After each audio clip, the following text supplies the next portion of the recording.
राघव ने उन लोगों को पहले ही बता दिया था कि उनका काम अर्जुन की रक्षा करना है और किसी को भी उसके पास नहीं आने देना है। सावधान! अरे, किसी ने हमारे झंडे चुरा लिए। अचानक एक व्यक्ति ने दहाड़ लगाई। चूंकि उनका पूरा गुट झंडे लेने के लिए दौड़ पड़ा था, इसलिए उनका गुट सावधान नहीं था और दूसरा गुट उन पर टूट पड़ा। उनके केस में रखे 3 झंडे छीन लिए, उनकी मेहनत को चुरा लिया। जब तक उस गुट के लोग प्रतिक्रिया करते, तब तक सभी झंडे उनके दुश्मन के झंडे के बक्से में पहुंच चुके थे। उस गुट ने उस व्यक्ति पर हमला किया जिसने उनके झंडे छीन लिए थे, उसे बुरी तरह पीटा और बेहोश कर दिया। लेकिन उसकी चोटों के बदले 3 झंडे लेना निश्चित रूप से इसके लायक था। इसके बाद उस गुट ने उस गुट पर हमला करना शुरू कर दिया, लेकिन वे लोग पहले से ही तैयार थे और वे उनका कुछ नहीं कर सके। पूरा मैदान पूरी तरह से अस्त व्यस्त था, लेकिन राघव की टीम बिल्कुल भी अव्यवस्थित नहीं थी। उन्हें बस झंडे पकड़ने पर ध्यान केंद्रित करना था। जहां तक अनुराधा की बात है, उन पर भी हमला हुआ था, लेकिन वे बहुत ज्यादा होशियार थे। यह देखकर कि राघव ने इतनी सुरक्षात्मक संरचना बनाई थी, उन्होंने भी एक संरचना बनाई ताकि उनके हमलावरों को कुछ भी हासिल न करने दिया जाए। मुख्य शिष्य बहुत तेज थे। नेहा ने अपना आखिरी झंडा अर्जुन की तरफ उड़ाया और देखा कि अब कोई भी नहीं बचा था। दूर जाकर उसने देखा कि कुछ झंडे बचे हुए थे, लेकिन वह वहां जल्दी से नहीं पहुंच सकती थी। दूसरे लोग पहले से ही उनके बहुत करीब थे। वापस बचाव के लिए आओ, राघव ने नेहा से चिल्लाकर कहा। वह इस समय अपने आखिरी झंडे की ओर भाग रहा था। एक बार जब वह उसे पा लेगा तो वह भी वापस भागेगा। पूरे युद्ध क्षेत्र के झंडे छीन लिए गए थे। राघव ने देखा कि अर्जुन के पास वास्तव में 36 झंडे थे। वे वर्तमान में नंबर 1 पर थे। नंबर 2 पर मनोज का गुट था, उसके पास कुल 27 लोग थे, जबकि अनुराधा के गुट में 19 लोग थे। हालांकि उसे नहीं पता था कि वह कौन सी रैंकिंग थी, लेकिन यह निश्चित रूप से कम नहीं थी। ऐसा इसलिए हुआ क्योंकि कई गुटों के पास केवल 3 से 5 झंडे थे। एक कारण यह था कि वे स्थिति को देखने में उतने अच्छे नहीं थे और उन्होंने सही रास्ते नहीं चुने थे, जिसके कारण वे दूसरों से भिड़ गए। दूसरा कारण यह था कि उन्होंने पहल नहीं की थी और उनके पहुंचने से पहले ही अन्य लोगों ने उनके रास्ते में झंडे ले लिए थे। जैसे ही राघव उस झंडे को छूने वाला था, उसे अचानक खतरे का एहसास हुआ। पीछे से एक भयानक तूफान उस पर टूट पड़ा। हमले से पहले ही एक शक्तिशाली दबाव के कारण उसकी हड्डियां कांपने लगीं। बिना कुछ सोचे समझे वह तुरंत एक तरफ हट गया। अपना सिर घुमाते हुए उसने देखा कि मनोज पहले ही वहां पहुंच चुका था जहां वह खड़ा था। बस उसका मुक्का चूक गया था। तुम्हारी प्रतिक्रियाएं बुरी नहीं हैं, लेकिन यह मुझे तुम्हें कुचलने से नहीं रोक पाएगा। मनोज को थोड़ा आश्चर्य हुआ कि राघव उसके छिपे हुए हमले को चकमा देने में कामयाब हो गया था। उसने उस झंडे को पकड़ने के लिए अपना हाथ बढ़ाया। राघव ने नाक भौं सिकोड़ी। आध्यात्मिक शक्ति का उपयोग करके दूर की चीजों को ले जाना बहुत महंगा था और उनके पास पहले से ही इतने झंडे थे कि उसे इसकी जरूरत नहीं थी। उंगली दिखाते हुए एक नीली चिंगारी निकली। जैसे ही मनोज उस झंडे को छूने वाला था, उस चिंगारी ने तुरंत झंडे को जला दिया और उसे राख में बदल दिया। एक झंडा ऐसे ही नष्ट कर दिया गया था। मनोज ने गुस्से में राघव को मुट्ठी से पीटा। मरना! राघव ने अपना समृद्धि स्टार प्रसारित किया और मुक्का भी मारा। धमाका! राघव को लगा कि कोई अजेय शक्ति उसे उड़ा रही है। उसका हाथ बहुत दर्द कर रहा था। लगभग ऐसा लग रहा था जैसे वह टूट गया हो। कितनी शक्तिशाली शक्ति! राघव बहुत हिल गया।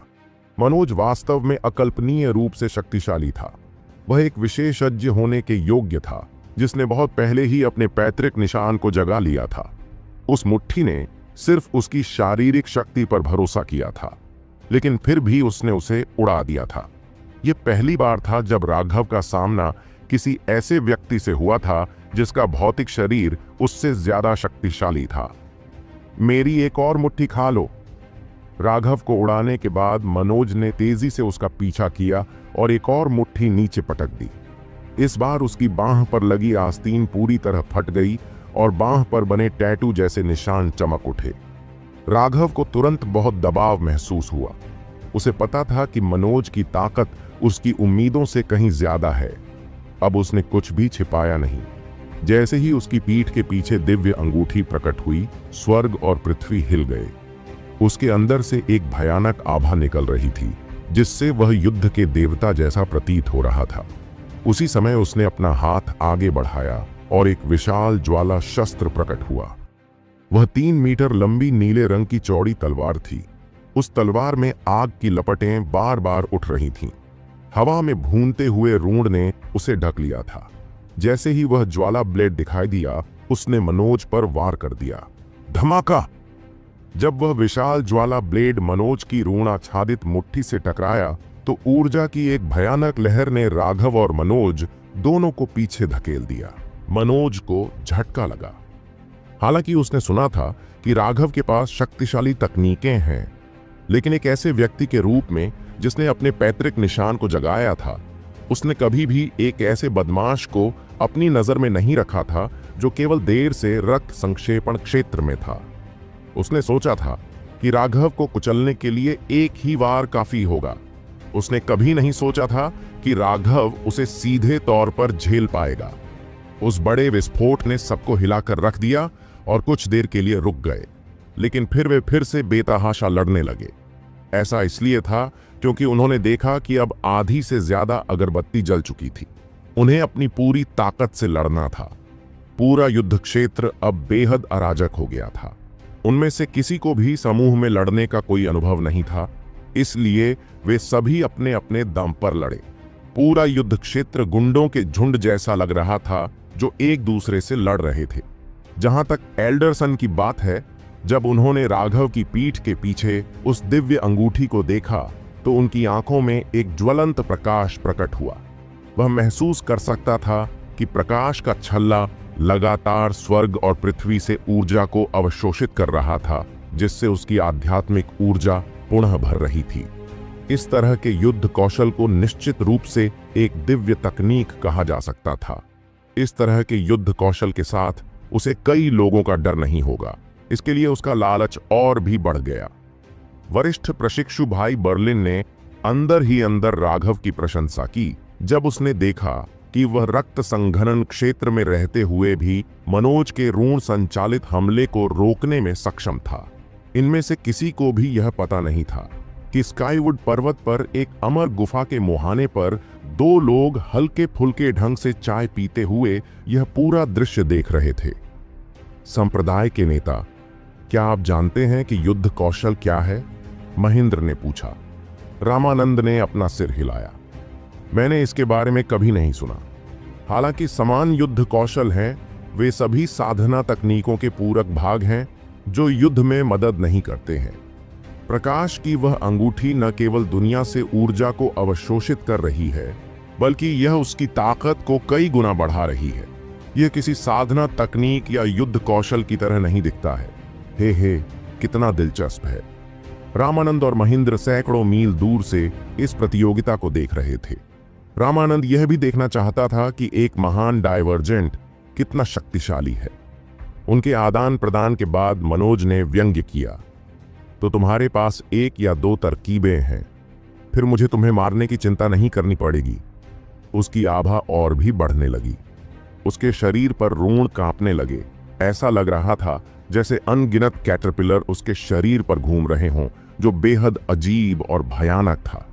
जैसे जैसे उसकी आभा बढ़ती गई, उसके नीचे की जमीन दरकने लगी। उसके आसपास की जगह मुड़ गई, जिससे वह एक मानव आकार के राक्षस जैसा दिखाई देने लगा। मैंने पहले ही कहा था कि मैं तुम्हें कुचलकर चूर कर दूंगा, मनोज दहाड़ा। जैसे ही उसने राघव पर हमला किया, उसके नीचे की जमीन फट गई। मनोज के पूरे शरीर पर ऋण छा गए थे, उनमें से प्रकाश बह रहा था। उसकी आभा फट गई थी और राघव को ऐसा लग रहा था जैसे कोई जंगली जानवर उसे घूर रहा हो।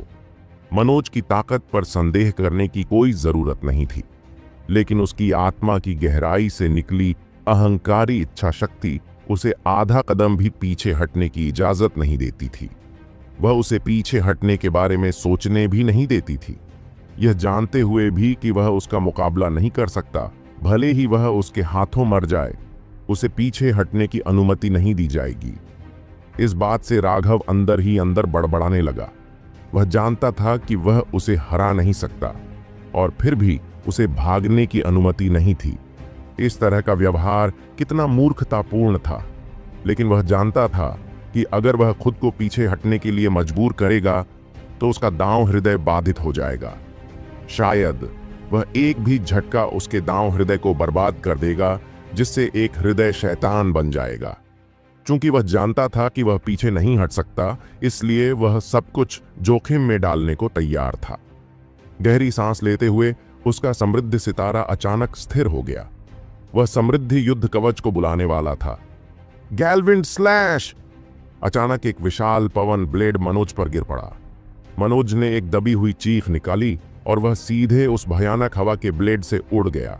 उस हवा के ब्लेड में शक्ति भर गई और उसने जमीन पर एक बड़ा निशान बना दिया। राघव के सामने एक सुंदर आकृति प्रकट हुई। उसके बाल और कपड़े हवा में लहरा रहे थे। वर्तमान नेहा वास्तव में एक देवी की तरह लग रही थी। मनोज को मुझे दे दो, तुम सबकी रक्षा करो। अगर हम थोड़ी देर और टिके रहे तो हम जीत जाएंगे। मनोज पर ध्यान केंद्रित करते हुए उसने अपने हाथों को आपस में ताली बजाई और आध्यात्मिक ऊर्जा की एक लहर उसके अंदर से बाहर निकली। नेहा के चारों ओर हवा के झोंके भर गए। तेजी से घूमती हवा की धारें सैकड़ों उड़ते फूलों की तरह थीं, जो अंतरिक्ष को चीर रही थीं। उसी समय उसके हाथों में एक लंबी तलवार दिखाई दी। वह तलवार उसकी पवन ब्लेड से बनी थी। उस भयानक वायु ऊर्जा के कारण तलवार के चारों ओर का स्थान लगातार विकृत हो रहा था। तलवार के ऊपर लगे रून इस तरह चमक रहे थे मानो उनमें जीवन भर दिया गया हो। उसमें से लगातार गर्जना निकल रही थी। युद्ध की भावना उमड़ रही थी। वह वर्तमान नेहा की चरम अवस्था थी। वह वहां खड़ी होकर वास्तव में एक सुंदर युद्ध देवी की तरह लग रही थी। राघव ने सिर हिलाया। मनोज को उसके हवाले करना सबसे अच्छा विकल्प था। वहां मौजूद सभी लोगों में से सिर्फ नेहा के पास मनोज के खिलाफ बराबरी के स्तर पर लड़ने की योग्यता थी। वह उनके गुट की ओर वापस भागा। मनोज ने नेहा की ओर देखा। तुम सच में मेरे साथ हाथ मिलाने से इनकार करते हो? नेहा ने कोई जवाब नहीं दिया, बस उसे घूरती रही। उसके शरीर के चारों ओर हवा की धारें तेजी से घूमने लगीं, किसी भी पल हमला करने के लिए तैयार। मनोज ने नाक भौं सिकोड़ते हुए कहा, चूंकि आप मेरी दयालुता की सराहना करने में विफल रहे हैं, इसलिए मुझे निर्दयी होने का दोष न दें। उसके शरीर पर लगे रून एक बार फिर चमक उठे। जब उसने मुक्का मारा तो उसकी मुट्ठियों पर एक हल्की सुनहरी रोशनी दिखाई दी। उसके हाथ में मौजूद पवन ब्लेड नीचे की ओर झुका, उसकी मुट्ठी पर टूट पड़ा और एक ऐसा विस्फोट हुआ जिससे आकाश हिल गया। उनके पैरों तले की जमीन तुरंत टूट गई। दोनों पक्ष पीछे की ओर उड़ गए, लेकिन पीछे की ओर उड़ते समय नेहा भी चिल्लाया, हवा चुभो। उसके शरीर के चारों ओर हवा की धारें आपस में मिल गईं, जिससे एक तीर बन गया जो मनोज पर जा लगा। यह पलक झपकते ही उसके पास पहुंच गया। मनोज चौंक गया और सहज ही उसने मुक्का मारा, जिससे वह विशाल तीर टुकड़े टुकड़े हो गया। तीर टुकड़ों में टूट गया, लेकिन वह फटा नहीं, बल्कि अनगिनत छोटे छोटे ब्लेडों में बंट गया। एक बार जब वे हवा के ब्लेड अलग हो गए तो वे तुरंत शहद के लिए आकर्षित मधुमक्खियों की तरह मनोज पर वार करने लगे। एक साधारण व्यक्ति उन हजारों हवा के ब्लेडों द्वारा सीधे एक लाश में कट जाएगा। मनोज भी बहुत डर गया था। उसे उम्मीद नहीं थी कि नेहा का हमला इतना लचीला होगा। इसके अलावा नेहा की हवा की धारें अविश्वसनीय रूप से शक्तिशाली थीं, यहां तक कि वह उन्हें अपने ऊपर वार करने नहीं दे पाया। वज्र शरीर की रक्षा कर रहा है। मनोज ने दहाड़ते हुए अपनी मुट्ठियां ऊपर उठाकर उसे रोक दिया। उसके शरीर से निकलने वाली रोशनी अचानक ऊपर उठ गई, जिससे वह सूरज जैसा हो गया। उस रोशनी से वे अनगिनत हवा के ब्लेड तुरंत बिखर गए। रामानंद दूर से मुस्कुराया। यह मनोज वास्तव में शक्तिशाली है। 2 साल पहले अपने पैतृक निशान को जगाने के लिए उसकी प्रतिभा वास्तव में बुरी नहीं है। महेंद्र ने सिर हिलाया। मनोज निश्चित रूप से शक्तिशाली है और उसकी प्रतिभा असाधारण है। संयोग से उसका शरीर उसके पैतृक वंश की सभी आवश्यकताओं को पूरा करता है। हालांकि उसकी प्रतिभा नेहा से ज्यादा नहीं है। नेहा सिर्फ इसलिए पीड़ित है क्योंकि उसने अभी अभी अपने पैतृक चिन्ह को जागृत किया है और अभी भी वह पैतृक चिन्ह का ठीक से उपयोग नहीं कर सकती है। आपको क्या लगता है कि कौन अधिक शक्तिशाली है? रामानंद ने हल्के से अपनी चाय पी। इस समय मनोज थोड़ा मजबूत है, लेकिन आधे साल बाद वे बराबरी पर आ सकते हैं और 1 साल के भीतर नेहा निश्चित रूप से उससे आगे निकल जाएगा। महेंद्र ने आत्मविश्वास से भविष्यवाणी की। रामानंद ने भी सिर हिलाया। अब से 1 साल बाद संयोग से ज्यूली गुप्त क्षेत्र का भी उद्घाटन होगा। बच्चों का यह समूह इसमें प्रवेश करने के लिए बिल्कुल सही समय पर आया है। महेंद्र ने कुछ कड़वाहट से मुस्कुराते हुए कहा, ज्यूली गुप्त क्षेत्र के बारे में कहा जाता है कि यह प्राचीन काल से है। यह हर 100 साल में एक बार खुलता है और इसके अंदर असीमित अवसर है। लेकिन उस समय धर्मी और भ्रष्ट दोनों ही तरह के मार्ग के अनुयायी इसमें प्रवेश करेंगे। यह निश्चित रूप से एक हताश करने वाला संघर्ष है। मुझे आश्चर्य है कि अंदर कितने लोग मरेंगे। खतरा और अवसर एक साथ मौजूद हैं। किस विशेषज्ञ का रास्ता आसान है? भ्रष्ट मार्ग के खिलाफ लड़ना नितांत आवश्यक है। स्वर्ग के नीचे रहने की कोशिश कर रहे सभी आम लोगों के लिए उनका नरसंहार करना ही एकमात्र विकल्प है। रामानंद ने उन लड़ते हुए शिष्यों को देखा और कहा, ऐसा लगता है कि एक अच्छा शो शुरू होने वाला है। नेहा और मनोज भयंकर लड़ाई कर रहे थे। मुट्ठियाओं और ब्लेड लगातार टकरा रहे थे। बहुत तेज हवाएं चल रही थीं। लेकिन रामानंद की नजर उन पर नहीं, बल्कि राघव पर थी। राघव अभी अभी अपने गुट में लौटा था और उसने देखा कि वे सभी व्यावहारिक रूप से लड़ रहे थे। दुश्मन हर दिशा से आ रहे थे। ये स्पष्ट था कि वे ध्यान केंद्रित करेंगे क्योंकि उनके पास सबसे अधिक झंडे थे। त्रिकोणीय संरचना को गोलाकार संरचना में बदल दो। अंदर के झंडे की रक्षा करो। जो भी अंदर से गुजरेगा मैं उसे पीट पीट कर मार डालूंगा, राघव ने जोर से चिल्लाते हुए कहा, जिससे उसके सामने खड़े लोग एक ही लात से उड़ गए। अब उनके आसपास के लोग ज्वार की तरह उन पर हावी होने की कोशिश कर रहे थे। उन्हें तुरंत उसकी मदद की जरूरत थी, अन्यथा यदि यह संरचना टूट गई तो उनके सभी झंडे चुरा लिए जाएंगे। तब तो वे वास्तव में व्यर्थ ही लड़े हैं। राघव ने देखा कि अनुराधा की तरफ भी 2 शक्तिशाली गुटों का ध्यान केंद्रित था। वे पहले से ही नुकसान में थे और कोई मदद भेजने का जोखिम नहीं उठा सकते थे। लेकिन उसे थोड़ी राहत इस बात से मिली कि हालांकि वे कई लोगों से लड़ रहे थे, लेकिन हर कोई वास्तव में अर्जुन की बहुत अच्छी तरह से रक्षा कर रहा था। वे एक लोहे की ढाल की तरह थे और एक पल के लिए वे अभी भी खतरे में नहीं थे। उन सभी को उच्च श्रेणी की टेंडन फर्मिंग पिल का लाभ मिला था। उनकी लड़ाकू शक्ति उनके विरोधियों की तुलना में काफी अधिक होनी चाहिए। यहां तक कि अगर उनके प्रतिद्वंद्वी उन पर हावी हो जाते तो भी वे टिक पाते। आखिरकार यह कोई जीवन मरण की लड़ाई नहीं थी। किसी में भी अपनी पूरी ताकत से हमला करने की हिम्मत नहीं थी। वे केवल अपने विरोधियों को गिराने की कोशिश कर सकते थे। इससे उन्हें और भी लंबे समय तक टिके रहने का मौका मिला। यह देखकर कि अगर बत्ती का सिर्फ आधा फीट हिस्सा बचा था, उसने अनुमान लगाया कि इसे खत्म होने में 1/4 घंटा भी नहीं बचा है। अगर वे उस समय तक दृढ़ रह सकते हैं तो वे जीत जाएंगे। राघव, मर जाओ! अचानक एक जोरदार दहाड़ गूंजी और एक ठंडी हवा ने उस पर हमला कर दिया। राघव ने सहजता से अपनी ज्वाला ब्लेड उठाई और उसे आवाज की दिशा में वार किया। राघव की ज्वाला की धार पानी की धार से टकराने पर एक अजीब सी आवाज आई। हवा में भाप भर गई। गोपाल! अब जाकर राघव को साफ पता चला कि उस पर हमला करने कौन आया था। राघव, मैंने कहा था कि मैं तुम्हें इस दुनिया में पैदा होने का पछतावा करा दूंगा। तुम जल्द ही जान जाओगे कि दुख कैसा होता है। गोपाल के चेहरे पर एक भयावह मुस्कान दिखाई दी। अपनी ज्वाला ब्लेड को लहराते हुए राघव ने व्यंग्यात्मक लहजे में कहा, आप मुझे यह सिखाने में असमर्थ हैं। हे, तुम जल्दी ही समझ जाओगे। जब वह समय आएगा तो पछतावे में खुद को मत मार लेना, ये बहुत उबाऊ होगा। गोपाल ने मंद मंद हंसी हंसी। उसके हाथ में पानी की धार राघव पर वार कर रही थी। एक बार फिर उसे रोकते हुए हवा में भाप भर गई। यह थोड़ा परेशानी भरा है। राघव के हाव भाव थोड़े बदल गए। पानी ने आग को दबा दिया। राघव की लौ की धार उसके पानी की धार से दब गई थी और वह अपनी पूरी ताकत नहीं छोड़ पा रही थी। इसका मतलब यह नहीं था कि उसकी ज्वाला ब्लेड मजबूत नहीं थी, बल्कि इसका मतलब यह था कि उसकी साधना का आधार पर्याप्त ऊंचा नहीं था और वह नीली ज्वाला की शक्ति को पूरी तरह से मुक्त करने में असमर्थ था। यदि वह टेंडन परिवर्तन क्षेत्र में भी आगे बढ़ गया तो यद्यपि वह गोपाल के पानी के ब्लेड को देखने की हिम्मत नहीं करेगा, फिर भी उसे निश्चित रूप से इतनी बड़ी बाधा नहीं होगी। देखता हूं तुम कितनी देर तक टिक सकते हो। आध्यात्मिक ऊर्जा उसके हाथ से बहकर उसके पानी के ब्लेड में आ गई, जिससे वह बहुत बड़ा हो गया, कम से कम 30 मीटर लंबा। उसने उसे राघव पर वार किया।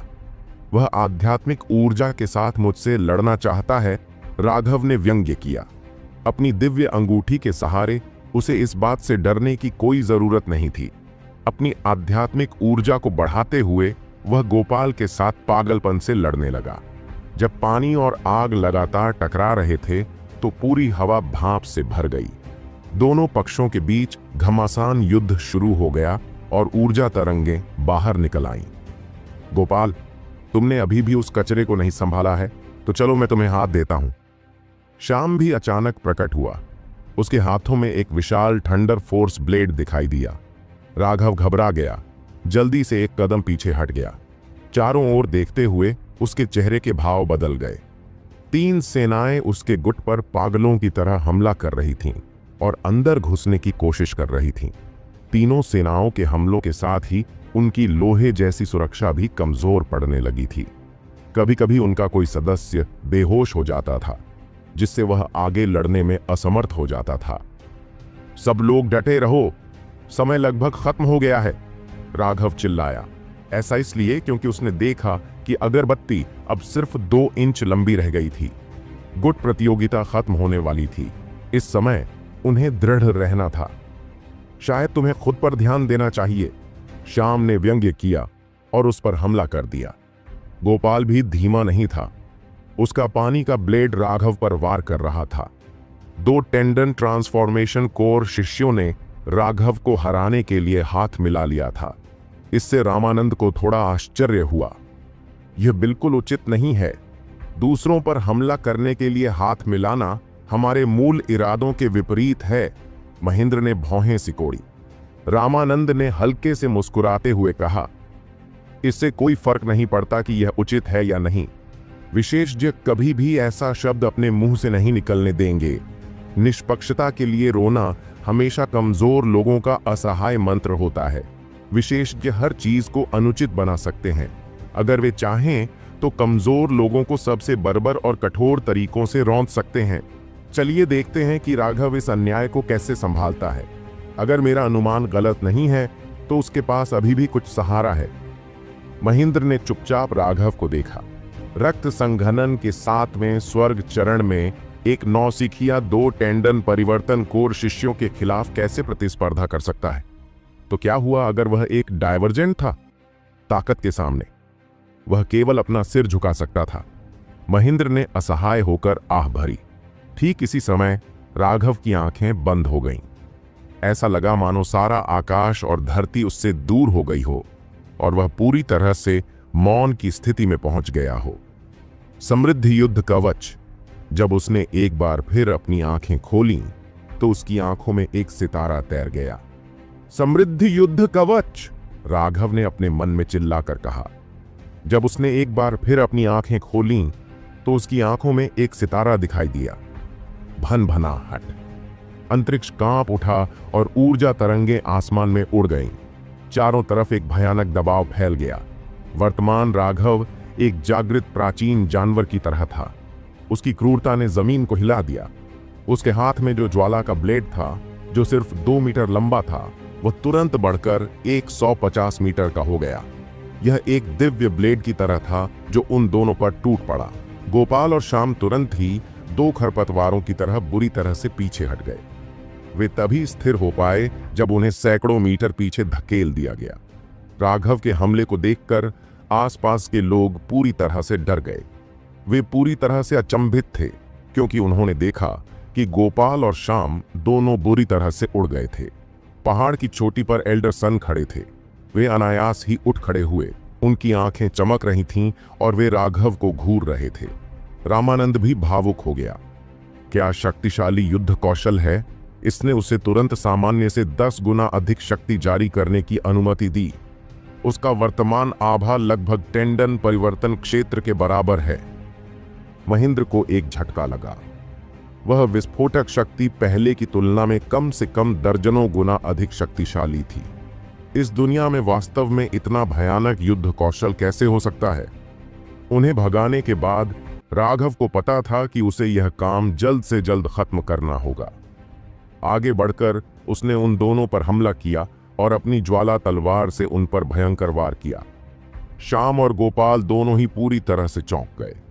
उसी समय उनका गुस्सा भी फूट पड़ा। वे दोनों टेंडन ट्रांसफॉर्मेशन विशेषज्ञ थे और मुख्य शिष्य भी, लेकिन उन्हें बुरी तरह से पीछे हटने पर मजबूर होना पड़ा। इससे पहले वे लापरवाह थे, बस राघव के साथ एक तरह का अपमान करने के लिए खेल रहे थे। उन्होंने कभी नहीं सोचा था कि राघव इतनी शक्तिशाली ताकत जारी करेगा। वे अब अति आत्मविश्वासी होने की हिम्मत नहीं कर सकते थे। दोनों की आभा पूरी तरह से फट गई। जब वे राघव पर हमला करने लगे तो उनके विशाल ब्लेड विस्फोटक रूप से बढ़ गए। Boom boom boom. उन विशाल ब्लेडों की उन्मत्त टक्करों के कारण भूमि फट गई और पत्थर उड़ने लगे, जिससे आसपास के सभी लोग इतने सदमे में आ गए कि उन्हें तुरंत पीछे हटना पड़ा। वर्तमान राघव वास्तव में युद्ध के देवता की तरह था। उसने वास्तव में गोपाल और श्याम के सभी हमलों को रोक दिया, लेकिन यह अभी भी उसके लिए पर्याप्त नहीं था। राघव को महसूस हो रहा था कि उसके समृद्ध बैटल आर्मर की आध्यात्मिक ऊर्जा तेजी से खत्म हो रही है। बस कुछ ही सांसों में वह खाली हो जाएगा। अब सब कुछ जोखिम में डालने का समय आ गया है। राघव ने अपने दांत भींचे और अपनी लॉ ब्लेड को हवा में ऊपर उठाया। उसके समृद्धि स्टार के भीतर की सारी ऊर्जा उसकी लॉ ब्लेड में उमड़ पड़ी। उसकी ज्वाला की धार तुरंत ही तेजी से बढ़ने लगी। उसके ऊपर के ऋण अधिक स्पष्ट होते गए। आकाश को विभाजित करो! श्याम और गोपाल के चेहरे के भाव बदल गए। उन्होंने पहचान लिया कि यह वही चाल है जिसका इस्तेमाल राघव ने रंजीत को हराने के लिए किया था। अब राघव फिर से इसका इस्तेमाल कर रहा था और यह पहले से भी ज्यादा शक्तिशाली था। वे दोनों अंदर से सुन्न हो गए और बिना किसी जरा सी भी ताकत के जल्दी से अपनी पूरी ताकत से बाहर निकल गए। जल तीर दुनिया, अंतरिक्ष को नष्ट करने वाला थंडर ब्लेड। दोनों ने अपनी सबसे मजबूत चालें दिखाईं। 3 रोशनियां हवा में टकराईं। भयानक ऊर्जा फूट पड़ी, जिससे आसपास के लोग उड़ गए। जो लोग बहुत करीब थे वे बेहोश हो गए। जब उस पलटवार ऊर्जा लहर ने उसे मारा तो राघव पहले से ही प्रतिरोध करने में असमर्थ था और उड़ गया। श्याम और गोपाल के लिए वे भी उससे बेहतर नहीं थे और जमीन के नीचे दफन हो गए। राघव सांस लेने के लिए हांफने लगा। उसकी दिव्य अंगूठी के साथ उसकी ज्वाला ब्लेड भी पूरी तरह से गायब हो गई। उसकी आध्यात्मिक ऊर्जा लगभग समाप्त हो गई थी। अपना सिर उठाकर अगरबत्ती की ओर देखने पर उसने पाया कि वह लगभग समाप्त होने वाली थी। ध्वजावाहक की रक्षा करो! राघव ने अचानक जोर से चिल्लाया, क्योंकि उसने देखा कि लोग अर्जुन पर हमला कर रहे थे। अभी अर्जुन के पास केवल 20 कुछ लोग ही खड़े थे। उसकी चीख सुनकर उन्होंने जल्दी से अर्जुन को घेर लिया और उन लोगों से लड़ने लगे। मरना! राघव को अचानक पीठ पर वार किया गया और श्याम ने उसे उड़ा दिया। उसने हवा में ही खून खांस कर बाहर निकाल दिया। अपने शरीर की रक्षा के लिए आध्यात्मिक ऊर्जा के बिना उसके सभी अंग बुरी तरह से घायल हो गए और टूटने लगे। जमीन पर गिरते ही राघव को और भी ज्यादा खून बहने लगा, लेकिन उसे अपनी चोटों की परवाह नहीं थी। वह अभी भी अर्जुन को देख रहा था। उसे उम्मीद थी कि वे लोग बस कुछ और सांसें झेल पाएंगे। जीत हाथ में थी। राघव का दिल उसकी छाती से बाहर निकलने वाला था। यह मामला उन सभी के भविष्य से जुड़ा था। गोपाल ने उसे ठंडे मन से देखा और व्यंग्यात्मक लहजे में कहा, राघव, क्या तुम्हें याद है मैंने कहा था कि मैं तुम्हें इस दुनिया में पैदा होने का पछतावा करा दूंगी। अब मेरा बदला लेने का समय आ गया है। अब गोपाल को अचानक चिल्लाते हुए सुनकर राघव की अभिव्यक्ति अचानक बदल गई और वह दहाड़ा, सावधान अर्जुन। अर्जुन ने अभी उसकी चेतावनी सुनी ही थी कि उसे अपनी पीठ में तेज दर्द महसूस हुआ, जिसके कारण उसे खून की उल्टी होने लगी। अर्जुन ने देखा कि यह हमलावर वास्तव में कोई ऐसा व्यक्ति था जो इस पूरे समय उसकी रक्षा कर रहा था। लेकिन इससे पहले कि वह कुछ कह पाता, किसी और ने उसकी दाहिनी पसली पर प्रहार किया। हड्डी टूटने की आवाज सुनकर लोग सिहर उठे। अचानक उसे लगा कि उसकी पीठ हल्की हो गई है, क्योंकि उसका झंडा केस छीन लिया गया था। अर्जुन ने वास्तव में अपने दर्द को अनदेखा किया और झंडे के केस को पकड़ लिया। उसे वापस लेना चाहता था। यह ऐसी चीज थी जो हर किसी की किस्मत तय करने वाली थी। इसके अलावा उसने राघव से वादा किया था कि वह झंडे के केस की रक्षा करेगा, भले ही उसकी मौत हो जाए। उसने उसे मजबूती से थामे रखा। कमीने, छोड़ दो। उस व्यक्ति ने कई बार खींचने की कोशिश की, लेकिन वह उसे छुड़ाने में असफल रहा। पहले उस पर हमला करने वाले 2 लोग अब उसके पास आए और बेरहमी से उसके हाथ पर पैर पटकने लगे। उसकी हड्डियां टूटने की आवाज गूंज उठी। उसके दोनों हाथ टूट चुके थे, लेकिन अर्जुन ने फिर भी उसे जाने नहीं दिया। टकराना। उस व्यक्ति ने अर्जुन के पेट पर लात मारी, जिससे उससे अधिक खून की उल्टी हुई और वह उड़ गया। जो लोग उसे घेरे हुए थे वे इस पूरे समय बाहरी हमलों से लड़ रहे थे। उन्हें यह भी एहसास नहीं था कि उनके पीछे कुछ हो रहा है। जब तक वे देखने के लिए मुड़े, तब तक वह व्यक्ति झंडे का डिब्बा उठाकर दूर फेंक चुका था। मनोज के गुट का कोई व्यक्ति बहुत पहले से ही तैयार था और उसने सभी झंडों को अपने गुट के केस में डालकर उसे पकड़ लिया। डोंग। अंततः अगरबत्ती जल गई और तेज आवाज वाली घंटी ने प्रतियोगिता के अंत का संकेत दिया। सारी लड़ाई बंद हो गई। नेहा ने अर्जुन की तरफ देखा और उन 3 गद्दारों की बर्फीली मुस्कान देखी। उसे लगा जैसे स्वर्ग और धरती का रंग बदल गया हो। राघव, मैंने पहले ही कहा था कि मैं तुम्हारी जिंदगी को मौत से भी बदतर बना दूंगा। अब तुम मेरी बात पर यकीन करो। हा हा हा। गोपाल की बेलगाम हंसी हर जगह गूंज रही थी। अनुराधा के साथ भी ऐसी ही त्रासदी हुई थी। उनके 2 शिष्य देशद्रोही हो गए थे और उन्होंने अपने झंडे दुश्मनों को भेज दिए थे। राघव धीरे धीरे नेहा के पास गया। उसके गमगीन चेहरे को देखकर उसका दिल दुख गया। राघव। नेहा ने राघव को गले लगाया और दुख से रो पड़ी। ऐसा क्यों है? ऐसा क्यों है? वह हमेशा अपने लोगों के प्रति समर्पित थी। उसने कभी नहीं सोचा था कि लोग उसके साथ विश्वासघात करेंगे। इससे उसे खोने से भी ज्यादा दुख हुआ। ऐसा लगा जैसे कोई उसके दिल में चाकू घोंप रहा हो। नेहा, कैसा है? अब मैं तुम्हें मेरे साथ हाथ मिलाने का एक और मौका दूंगा। नेहा को राघव के पास रोते हुए देखकर मनोज वास्तव में क्रोधित हो गया। राघव ने मनोज की ओर ठंडी निगाह से देखा। मैं तुमसे इसका 100 गुना बदला चुकाऊंगा। नेहा को धीरे से ठपठपाते हुए राघव उन 3 गद्दारों के पास गया। वे तीनों स्वर्ग पृथ्वी गुट में तब शामिल हुए थे जब नेहा और अर्जुन कुछ नई प्रतिभाओं की तलाश में गए थे। नेहा पश्चाताप से भर गई। वह खुद से इतनी अंधी होने के लिए नफरत करती थी। वह वास्तव में लोगों का न्याय करना नहीं जानती थी। अगर वह राघव होता तो वह निश्चित रूप से ऐसे लोगों को अपने साथ शामिल नहीं होने देता। जितना अधिक वह इस बारे में सोचती, उतना ही अधिक दुख उसे महसूस होता। माफ करना राघव, हम सिर्फ अपने मालिक के लिए काम कर रहे हैं। किसने तुम लोगों से कहा कि तुम दयालुता की सराहना करना नहीं जानते? उनमें से एक ने माफी मांगी, लेकिन सभी देख सकते थे कि वह जरा भी माफी मांगने वाला नहीं था। महेंद्र गुस्से से खड़ा हो गया। यह बहुत ज्यादा है।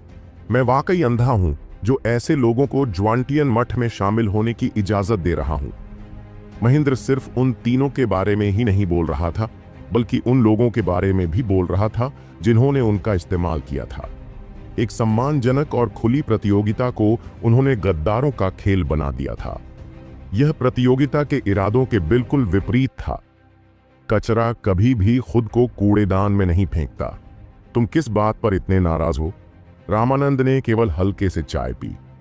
संप्रदाय के नेता, आप उन्हें ऐसे ही छोड़ देना चाहते हैं?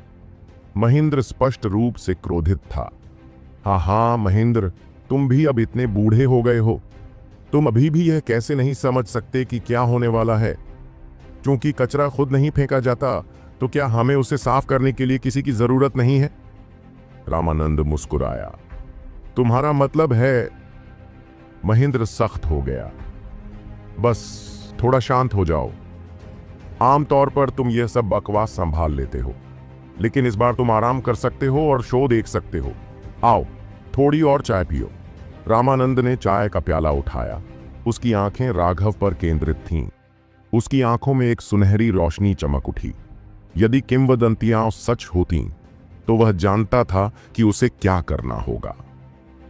राघव ने उस व्यक्ति की बातों का जवाब भी नहीं दिया। वह अर्जुन के पास चला गया। इस समय अर्जुन के शरीर में जगह जगह फ्रैक्चर थे और उसका आभा मंडल बेहद अस्त व्यस्त था। अर्जुन बहुत उदास था। उस पर छिपकर हमला किया गया था। उसके पास बचाव के लिए कोई भी उपाय नहीं था। मुझे माफ कर दो बॉस, मुझे मर जाना चाहिए। मैंने आपका दिया हुआ मिशन पूरा नहीं किया। अर्जुन रोने लगा। अच्छा भाई, तुमने अच्छा किया।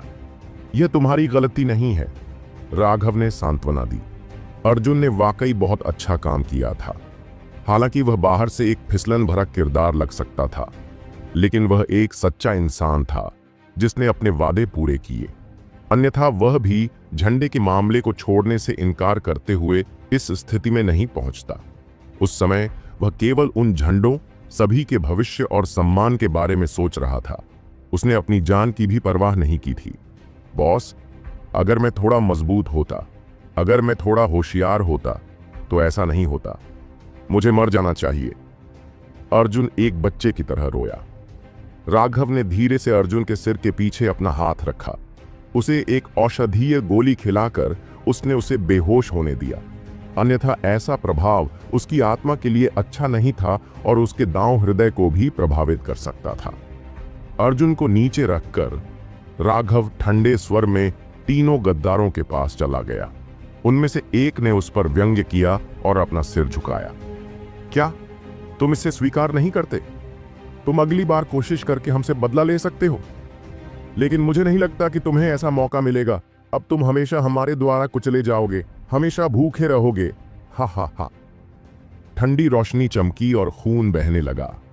3 सिर आसमान में उड़े, उनकी गर्दन से खून बह रहा था।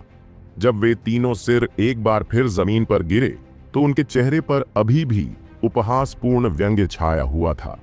राघव की तलवार बहुत तेज थी, उनकी उम्मीदों से कहीं ज्यादा। उन तीनों ने कभी सपने में भी नहीं सोचा होगा कि राघव उन्हें मार देगा। उसके ब्लेड से धीरे धीरे खून टपककर जमीन पर गिर रहा था। यह आवाज बहुत हल्की थी, लेकिन उस समय मौत के सन्नाटे में डूबे युद्ध के मैदान में यह आवाज लोगों के दिलों को कुचलने वाले एक बड़े हथौड़े की तरह लग रही थी। तुमने मेरे भाई को खून से लथपथ कर दिया और मेरी खूबसूरती को रुला दिया। मेरा निर्दयी ब्लेड किसी भी गद्दार को काट देगा। उन 3 लाशों को देखते हुए उसने अनजाने में बड़बड़ाया। ऐसा लग रहा था जैसे वह एक प्रज्वलित विस्फोटक था। उसकी हत्या की मंशा पूरी दुनिया को भरने के लिए पूरी तरह से बाहर निकल आई थी। राघव अचानक आगे बढ़ा और अनुराधा के गुट के 2 गद्दारों के सामने प्रकट हुआ, जो अभी भी स्तब्ध थे। उसकी आंखें पूरी तरह लाल थीं, मानो नरक से आया कोई पागल जानवर हो। उन लोगों के सामने पहुंचते ही राघव की भयानक हत्या की मंशा ने उनकी हिम्मत तोड़ दी। उनके चेहरे कागज की तरह पीले पड़ गए थे और वे यह जानकर भयभीत थे कि उनके शरीर उनकी बात नहीं मान रहे थे। वे भागना चाहते थे, लेकिन भाग नहीं पा रहे थे। नहीं, प्लॉप। राघव के ब्लेड ने बेरहमी से उनकी गर्दनें काट दी, जिससे उनकी आवाज बंद हो गई। खून की गंध हवा में भर गई। लोग उस गंध को सूंघते ही पूरी तरह से अचंभित रह गए। हत्या! राघव लोगों को मार रहा था। हर कोई पूरी तरह से भयभीत था। उस खून से रंगे हुए व्यक्ति को देखकर, जो मृत्यु के देवता की तरह लग रहा था और उनकी जान मांग रहा था, ऐसा कोई भी व्यक्ति नहीं था जिसका दिल डर से कांप न रहा हो। यद्यपि मठ में शामिल होने के लिए उन्हें पहले ही जीवन मरण की परीक्षा का सामना करना पड़ा था, लेकिन यही उनकी सीमा थी। राघव के सामने जिसकी हत्या की मंशा उनके आसपास की पूरी दुनिया में व्याप्त थी, उन सभी की हड्डियां कांप उठीं। कुछ लोगों ने अपने मुंह भींच लिए।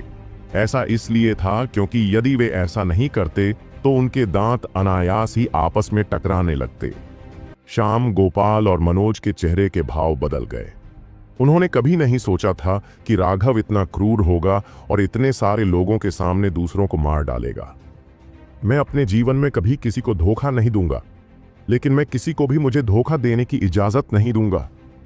वह वास्तव में और भी कुछ कहना चाहता था, लेकिन अचानक उसे लगा कि दुनिया उसके चारों ओर घूम रही है। समृद्ध बैटल आर्मर को बुलाने और स्प्लिट द हेवंस का इस्तेमाल करने के बाद वह पहले से ही ऊर्जा से बाहर था। उसके बाद श्याम ने उस पर हमला किया, जिससे वह बुरी तरह घायल हो गया। आखिरकार वह टेंडन परिवर्तन क्षेत्र में नहीं था और उसकी आध्यात्मिक ऊर्जा अभी भी उसके मुकाबले कम थी। फिर उसने देखा कि उसके गुट के शिष्य उसे धोखा दे रहे हैं। उसका भाई बुरी तरह घायल है और नेहा बेसुध होकर रो रहा है। उसका सिर चकरा रहा था। उसके अंदर से एक अभूतपूर्व हत्या का इरादा उभर रहा था। इस तरह की हत्या की मंशा सिर्फ उसकी अपनी नहीं थी, बल्कि उसकी आत्मा की इच्छा शक्ति भी थी। उस अवस्था में भी जब उसके पास आध्यात्मिक ऊर्जा नहीं थी, उसने 5 लोगों की हत्या कर दी थी। अब जब उसने उन 5 गद्दारों को मार डाला था, तो वह अब और सहन नहीं कर पा रहा था। वह गिर पड़ा, लेकिन इससे पहले कि वह जमीन पर गिर पाता, 2 कोमल शरीर उसे थामने के लिए आगे आए। उसके शरीर में एक शुद्ध आध्यात्मिक ऊर्जा प्रवाहित हुई। नेहा और अनुराधा दोनों आ गए थे। अनुराधा के सामान्य रूप से ठंडे चेहरे पर थोड़ी गर्मजोशी दिखाई दी। उसके खूबसूरत चेहरे पर अभी भी आंसू के दाग देखे जा सकते थे। जहां तक नेहा की बात है, वह अभी भी रो रही थी। जैसे ही उसने राघव को आध्यात्मिक ऊर्जा दी, उसने भी अपने आंसू रोक लिए। मत रो, क्या मैंने तुम्हें पहले ही नहीं बताया था? मैं इन मूर्खों को संभालने का प्रभारी हूं और तुम फूल की तरह सुंदर बनने की प्रभारी हो। अगर उन कमीनों का समूह तुम्हें रुलाएगा तो मैं उनका खून बहा दूंगा। राघव ने जोर से हंसते हुए कहा। दुष्ट, तुमने अपने लिए एक आपदा खड़ी कर ली है। नेहा खुद को रोने से नहीं रोक पाई। उसने उम्मीद नहीं की थी कि राघव दूसरों को मार डालेगा। परिणामों के बारे में सोचते हुए वह दुख से भर गई। वह खुद को नियंत्रित नहीं कर सकी और वह केवल उसे आध्यात्मिक ऊर्जा भेज सकती थी। स्काईवुड पर्वत पर रामानंद सब कुछ हल्के से देख रहा था। जब उसने उस मृत्यु देवता जैसी आकृति को देखा, तो उसकी आंखों में थोड़ी प्रशंसा की भावना उभरी। ये वास्तव में वैसा ही है जैसा कि किंवदंतियों में कहा गया है। महेंद्र, देखो, कोई और तुम्हारे लिए कचरा बाहर निकाल रहा है। महेंद्र ने कड़वी मुस्कान के साथ कहा। इस राघव में वाकई हिम्मत है। क्या उसे नहीं पता कि वर्जनाएं क्या होती हैं? और संप्रदाय के नेता, किंवदंतियों के बारे में आपका क्या मतलब है? रामानंद उठ खड़ा हुआ और किनारे की ओर चला गया और स्काईवुड पर्वत की चोटी पर तैरते बादलों को देखने लगा। पौराणिक डायवर्जेंट स्वर्गीय दाउस की अवज्ञा में पैदा हुए हैं और वे जो कुछ भी करते हैं वह उनके प्रति अवज्ञा है। वे स्वर्गीय दाउस के उत्पीड़न से नहीं डरते, उनके कानूनों की अवहेलना करते हैं। ऐसा व्यक्ति स्वर्गीय दाउस की इच्छा का भी विरोध करने की हिम्मत करता है, यहां तक कि उनके द्वारा निर्धारित कानूनों की भी परवाह नहीं करता। क्या आपको लगता है कि वे हमारे मठ के नियमों की परवाह करेंगे? महेंद्र ने अपना सिर हिलाया। क्या डायवर्जेंट पागल हैं? अगर वे इस तरह से काम करते हैं तो निश्चित रूप से उनका एकमात्र परिणाम मौत होगी। स्वर्गीय दाउस का विरोध करने की हिम्मत कौन करता है? यदि आप 1000 प्रमुख दुनियाओं में रहते हैं तो आपको स्वर्गीय दाउस के नियमों का पालन करना होगा। स्वर्गीय दाउस की इच्छा को समझकर और उसका पालन करके ही आप जीवित रह सकते हैं। स्वर्ग की अवहेलना करना मूर्खतापूर्वक मृत्यु को आमंत्रित करना था। चाहे कोई व्यक्ति कितना भी शक्तिशाली क्यों ना हो, वह हमेशा स्वर्गीय दाउस के नियमों के अधीन रहेगा। इसमें कोई आश्चर्य की बात नहीं थी कि सभी डायवर्जेंट शूटिंग स्टार की तरह थे, जो अचानक उगते थे और आतिशबाजी की तरह अपनी चमक बिखेरते थे, केवल थोड़े समय के लिए और गायब हो जाते थे। इस दुनिया के शिखर पर खड़े उन विशेषज्ञों में से कोई भी डायवर्जेंट नहीं था। ऐसा इसलिए था क्योंकि डायवर्जेंट का सिर्फ एक ही भाग्य था, स्वर्गीय दांस के तहत नष्ट हो जाना। इसलिए महेंद्र दुखी होकर आहें भरने से खुद को नहीं रोक सका। इस बार आप गलत हैं। कभी कभी प्रक्रिया परिणाम से भी ज्यादा महत्वपूर्ण होती है। दुनिया अंतहीन है और साधक रेत के कणों की तरह है, लेकिन कितने लोग अच्छी मौत पा पाते हैं, भले ही वे स्वर्गीय दांस का अनुपालन करते हों, क्योंकि वे ऊपर के सर्वोच्च क्षेत्रों पर आक्रमण करते हैं। तो क्या स्वर्गीय दांस के अधीन बहुमत अभी भी नष्ट नहीं हो जाता है? मृत्यु अंत नहीं है। साधना के दौरान यात्रा सबसे महत्वपूर्ण हिस्सा है। साधना करते समय लाखों दांव होते हैं। कुछ भव्य दांव होते हैं, जबकि कुछ साधारण दांव होते हैं। किसी के पास भव्य दांव है या साधारण दांव, यह कौन बता सकता है? चूंकि कोई भी ऐसा नहीं कर सकता, इसलिए किसी को भी दूसरों के चुने हुए मार्ग का न्याय करने का अधिकार नहीं है। याद रखें, चाहे आपकी साधना का आधार कितना भी ऊंचा क्यों ना हो, आपको विनम्र हृदय बनाए रखना चाहिए। रामानंद ने गंभीरता से महेंद्र को याद दिलाया। महेंद्र ने सम्मान पूर्वक सिर झुकाया। बहुत बहुत धन्यवाद संप्रदाय के नेता। मेरी वर्तमान मन स्थिति को देखते हुए इसमें काफी सुधार हुआ है। ऐसा लगता है कि मैं वास्तव में बहुत ज्यादा आसक्त था। महेंद्र रामानंद के प्रति सम्मान से भर गया था। वह महसूस कर सकता था कि मानसिक स्थिति के मामले में वह उससे कहीं ज्यादा कमजोर था। लेकिन संप्रदाय के नेता, चूंकि राघव ने अन्य लोगों को मार डाला है, इसलिए नियमों के अनुसार उसे निष्कासित किया जाना चाहिए, महेंद्र ने कहा। राघव की क्षमता अनंत थी, लेकिन वे मठ के नियमों को बिल्कुल भी नहीं बदल सकते थे। महेंद्र वास्तव में ऐसी प्रतिभा को निष्कासित करने का साहस नहीं कर सकता था। इसकी चिंता मत करो, चलो बस थोड़ा और देखते हैं। रामानंद मुस्कुराया और देखना जारी रखा। वह देखना चाहता था कि एल्डरसन क्या करेगा। एल्डरसन ने कभी नहीं सोचा था कि राघव इतनी हिम्मत करेगा कि यहां लोगों को मार डालेगा, लेकिन इससे उसे अंदर से बहुत खुशी हुई। जब राघव ने पहले 3 को मार डाला था तो वह बहुत हैरान हुआ था, लेकिन वह उसे बाकी 2 गद्दारों को मारने से रोकने में पूरी तरह सक्षम था। लेकिन उसने ऐसा नहीं किया ताकि राघव संप्रदाय के नियमों का और भी उल्लंघन करे। इस तरह कोई भी उसकी रक्षा नहीं कर सकता था। राघव, तुम बहुत बेशर्म हो। तुमने प्रतियोगिता में एक ही संप्रदाय के सदस्यों को मार डाला। इतने बेकाबू दिल और क्रूर तरीकों के साथ तुम भ्रष्ट शैतानों से अलग नहीं हो। एल्डरसन ने तभी सही तरीके से खड़े होकर देखा कि राघव ने पहले ही जितने नियम तोड़ने थे, तोड़ दिए हैं। नेहा की सहायता से राघव थोड़ा ठीक हो गया था। हालांकि वह लड़ नहीं सकता था, लेकिन कम से कम अब वह अपने पैरों पर खड़ा हो सकता था। अपने दोनों शिष्यों को हल्के से सहारा देकर वह कुछ कदम आगे बढ़ा। हालांकि वह अभी भी बहुत कमजोर था, लेकिन उसे 5 साथी शिष्यों को मारते देखकर उसके सामने खड़े सभी लोग पीछे हट गए और उसके लिए रास्ता बना दिया। जहां तक नेहा और अनुराधा का सवाल है, वे दोनों उसके पीछे पीछे चले गए। वे दोनों उसकी सजा को लेकर बेचैन थे।